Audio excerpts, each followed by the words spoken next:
Iran जिस मजबूती के साथ यह जंग लड़ रहा है, ऐसे में आज दुनिया की तारीख एक तरह से बदलती हुई दिख रही है। जिस मजबूती के साथ ईरान आज इजराइल और अमेरिका के सामने खड़ा है, जिस तरह से पासदाराने इनकलाब आज अमेरिका और इजराइल जैसी मजबूत शक्ति के सामने डटे हुए हैं, ऐसे में आज दुनिया एक तारीख बनती देख रही है। वो जंग या वो वाकया एक तरह से हम देख रहे हैं जिसका कम से कम हमने अपनी जिंदगी में सोचा भी ना था। अमेरिका को पूरी दुनिया से दरअसल एक तरह से इनकार सुनना पड़ रहा है। जो अपने आप को दुनिया का सुपर पावर कहता है, वो कहीं ना कहीं आज एक तरह से बैकफुट पर खड़ा है। आप देखिए कि आज वही अमेरिका जिसकी पूरी दुनिया में एक तरह से दादागिरी चलती है, जो पूरी दुनिया को लेकर दरअसल सुपर पावर जो कहलाता है, उस अमेरिका को पूरी दुनिया से आज ना सुनना पड़ रहा है, इनकार सुनना पड़ रहा है। आप देखिए कि Britannia, France, Japan, Spain, Australia, Germany और चीन सब ने वक्त की सुपर पावर को नो यानी यस सर के बजाय पहली बार ना में कहा है, ना में जवाब दिया है। और अमेरिकी सदर इन सब को बद्दुआएं दे रहे हैं। नेटो वालों को कहा कि तुम्हारे साथ बहुत बुरा होगा। यह दरअसल बयान डोनाल्ड ट्रंप का है। यह बयान दरअसल पूरी दुनिया ने सुना है, जहां पर नेटो ममालिक को, नेटो जो रुकन मुल्क है, उनको डोनाल्ड ट्रंप ने कहा कि तुम्हारे साथ बहुत बुरा होगा।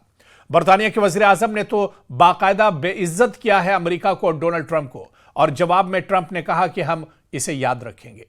अमेरिकी सदर ने कहा था कि अपने जहाज भेजो, अपना हुर्मुज खोलो, लेकिन सब ने नो कर दिया, सब ने मना कर दिया। यानी वक्त बदल गया, जमाना बदल गया। एक दिन में दुनिया एक तरह से बदल गई। सदियों का सफर तय हुआ। यूरोप, एशिया सब अमेरिका का साथ छोड़ गए। सब एक जबान होकर बोले, नो सर, यह जंग आपकी है, आपने शुरू की थी, बगैर किसी वजह के यह जंग शुरू की गई थी। यह ईरान पर दरअसल जंग थोपी गई है, किसी मशावरत के बगैर यह जंग आपने शुरू की है। इसको अंजाम तक भी अमेरिका को ही यानी आपको ही पहुंचाना है। अमेरिकी अड्डे जो दुनिया में खौफ की अलामत होते थे, एक एक करके अब खत्म होते जा रहे हैं। पूरे मशरिक़ वुस्ता में आप दरअसल नजर दौड़ाइए, जहां जहां जिन जिन मुल्कों में अमेरिका के एयरबेस थे, वो तकरीबन तबाह बर्बाद हो चुके हैं।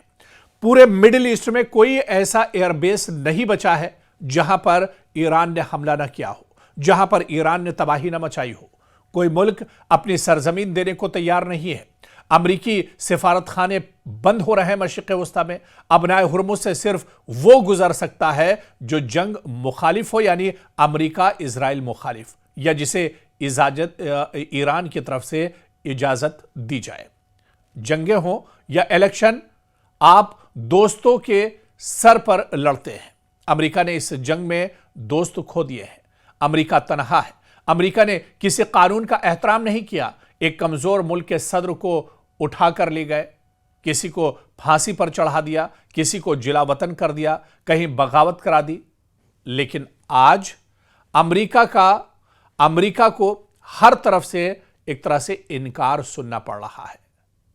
किसने सोचा था कि ईरान जैसा पाबंदियों का शिकार मुल्क इनको इस तरह की मुसीबत में मुब्तला कर देगा। दुनिया पर सदा बादशाही एक तरह से नहीं रह सकती है, यह बात सामने आ गई है। सदा दुनिया में अमेरिका सुपर पावर नहीं रह सकता है, इस बात की दलील भी अब इस जंग से एक तरह से मिल गई है।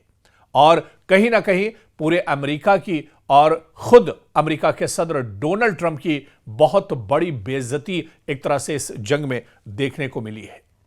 यानी यह जंग भले ही अमेरिका और इजराइल जीत जाए, लेकिन जो दाग, जो धब्बा अमेरिका और डोनाल्ड ट्रंप के नाम पर लगा है, यह दरअसल कभी मिटने वाला नहीं है। अमरीकी सिफारत खाने बंद हो रहे हैं मशरिक़ वुस्ता में।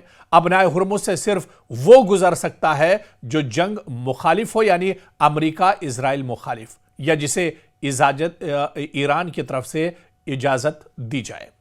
जंगे हो या इलेक्शन, आप दोस्तों के सर पर लड़ते हैं। अमेरिका ने इस जंग में दोस्त खो दिए हैं। अमेरिका तनहा है। अमेरिका ने किसी कानून का एहतराम नहीं किया। एक कमजोर मुल्क के सदर को उठाकर ले गए, किसी को फांसी पर चढ़ा दिया, किसी को जिला वतन कर दिया, कहीं बगावत करा दी।